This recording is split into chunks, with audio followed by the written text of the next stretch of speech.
La wilaya de la Sabah est située au sud de la Mauritanie. Elle a une population d'un peu moins de 300 000 habitants, contre 130 000 en 1977, et une superficie de 36 600 km². La Sabah regroupe 26 communes réparties entre 5 moratas, à savoir Guérou, Kankossa, Barkéol, Boumdeid et Kifa, la capitale régionale de la Sabah.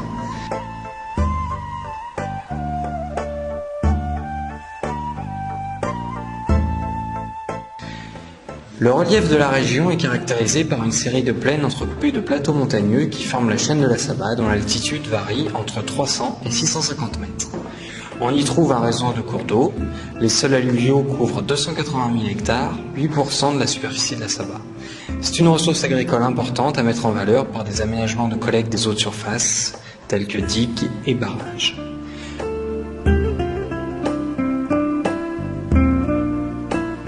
Le climat de la Sabah est de type continental, avec une absence de toute influence océanique. Il est caractérisé par des vents chauds et secs, un fort ensoleillement et des températures élevées. La moyenne annuelle est de 37 degrés. La pluviométrie de la Sabah fait apparaître deux zones. 40% de la région reçoit entre 100 et 200 mm par an de précipitations, tandis que pour le reste de la zone, c'est entre 200 et 300 mm. Même si les précipitations varient fortement d'une année à l'autre, on constate une diminution depuis les années 1970. Les changements climatiques ont eu pour conséquence l'aggravation de la désertification, en particulier dans la partie nord de la région, Morata de Boumdeid, où l'on a enregistré une baisse significative au niveau des nappes et une progression importante de l'ensablement.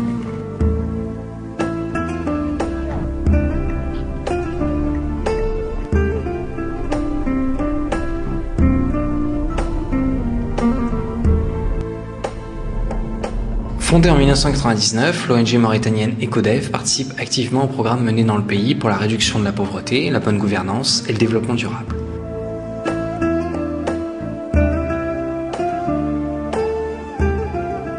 Pour mener à bien ces activités, EcoDev dispose d'une équipe permanente et pluridisciplinaire composée de spécialistes dans des domaines variés tels que l'agronomie, l'environnement, l'hydraulique, l'économie et la sociologie.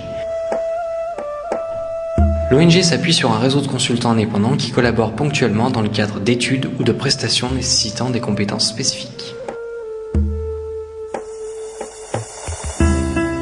Depuis 2003, EcoDev a organisé ses activités à partir de 3 implantations.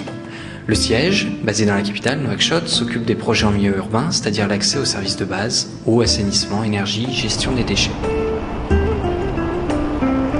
L'antenne Vallée à Kaïdi couvre la zone traversée par le fleuve Sénégal, Trarza, Brakna, Gorgol, Guilimara pour des projets concernant l'appui à la société civile, organisation de jeunes, renforcement des capacités des ONG, l'amélioration de la gouvernance locale, l'aide à la planification des actions de développement local. Troisième implantation, l'antenne sud-est à Kifa supervise la région de la Sabah et 2 Odd, Odd El Shari et Odd El Karbi. Elle intervient essentiellement dans les domaines de la gestion durable des ressources naturelles et de la sécurité alimentaire, création d'activités génératrices de revenus, amélioration des techniques d'irrigation chez les maraîchers, dotation de banques de céréales, santé animale avec la formation et la dotation des auxiliaires vétérinaires, construction ou réhabilitation de barrages et de digues, renforcement des organisations paysannes, redynamisation cadre de concertation.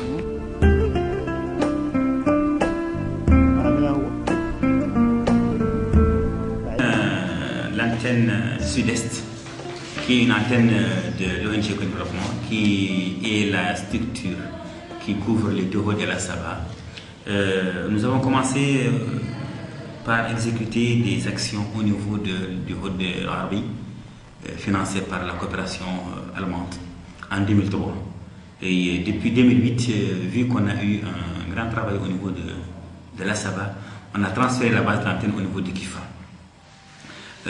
Actuellement, au niveau de cette antenne de Kifa, nous avons commencé par un projet qu'on appelle le projet SPAP, Sécurisation de la production pastorale, qui est en cours d'activité. Après ça, nous avons eu un projet de sécurité alimentaire aussi qui s'appelle Profarifco, qui nous a été financé par la coopération française, essentiellement le SCAC. Après, nous avons aussi, depuis 2010, eu un projet Prévico qui est financé par l'Union européenne. Et nous avons un projet un peu lié à l'environnement, lutter contre la pauvreté par le biais de l'environnement, qui est un projet de Rapata au niveau de Wed Ambidir qui est financé par le PNUD. Dans nos perspectives, nous sommes en train de probablement chercher des financements pour 2 autres projets. On a déjà un peu quelques clignotants qui sont en faveur. Un projet au niveau de qu'on appelle Érudit, qui est sur les plateformes. Et il y a un autre projet au niveau de la commune de La Grande qui est axé sur l'approvisionnement en eau potable.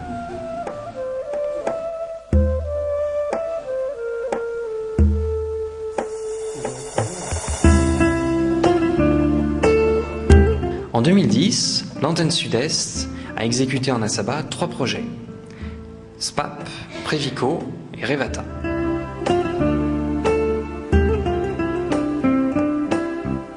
Revata, qui est un projet de réhabilitation et valorisation des terres espaces pastoraux dégradés de l'ouest d'Amrédiel. Donc c'est dans le cadre du programme du PNUD sur l'articulation entre pauvreté et l'environnement.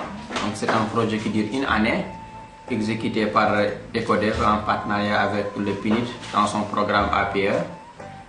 Donc c'est un projet dont les objectifs s'articulent sur 2 points. D'abord l'exploitation durable des ressources naturelles, le développement harmonieux de la population. Ensuite, essayer un peu de réhabiliter les réserves pastorales et améliorer les revenus et le cadre de vie des populations.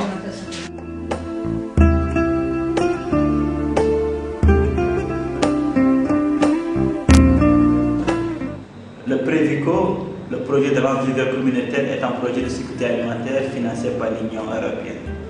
Le projet est fait en consortium avec 5 partenaires tels que le GRDR, TELMIA, ECODEF, DSODEF International et DSODRT Mauritanie.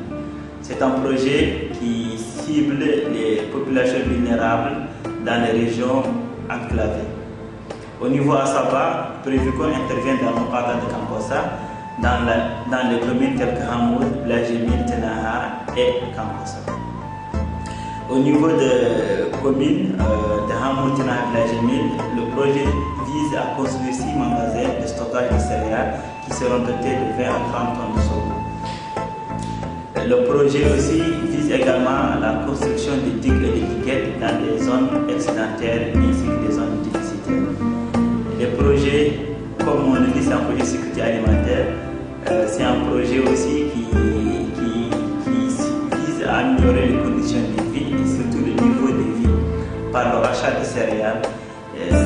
Dans la Saba, il est ciblé le rachat de 200 tonnes de céréales dans les zones excédentaires qu'on va doter les magasins dans les zones difficiles.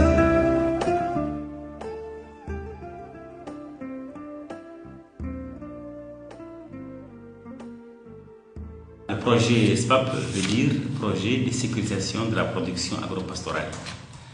Nous intervenons au niveau de la Muqata'a de Kankossa, essentiellement dans les 2 communes de Kankossa et de Hamoud. C'est un projet qui a une durée de 42 mois qui est financé par l'Union européenne. Son objectif global, c'est de contribuer à la réduction de la pauvreté et placer les organisations agro-pastorales dans les décisions au niveau décisionnel. Son objectif spécifique est de sécuriser de manière concertée la production agro-pastorale. Au niveau de la Saba, ce projet est en consortium avec 2 ONG internationales, dont le GRDR qui est une ONG française et Accor qui est une ONG britannique. Mais nous sommes en collaboration avec le GRDR avec qui on a une convention de partenariat. Donc au niveau des activités, au niveau de la réalisation, nous sommes actifs dans le domaine des aménagements de surface. Et nous avons déjà mis en place le grand barrage de Oudé-Niaklé qui est en béton armé. Nous avons aussi réalisé des étiquettes filtrantes au niveau du Memouet. Nous projetons, ou bien nous avons fait des études APS et APD au niveau de la commune de Hamoud, en vue de réaliser aussi des ouvrages dans cette commune-là, qui sont essentiellement des ouvrages de réhabilitation et un ouvrage en gabion au niveau du village de Ouled Dora. Aussi en termes de santé animale, nous avons commencé par faire l'expérience par la mise en place des auxiliaires vétérinaires avec leurs trousses et puis l'ouverture de 2 pharmacies à gestion communautaire.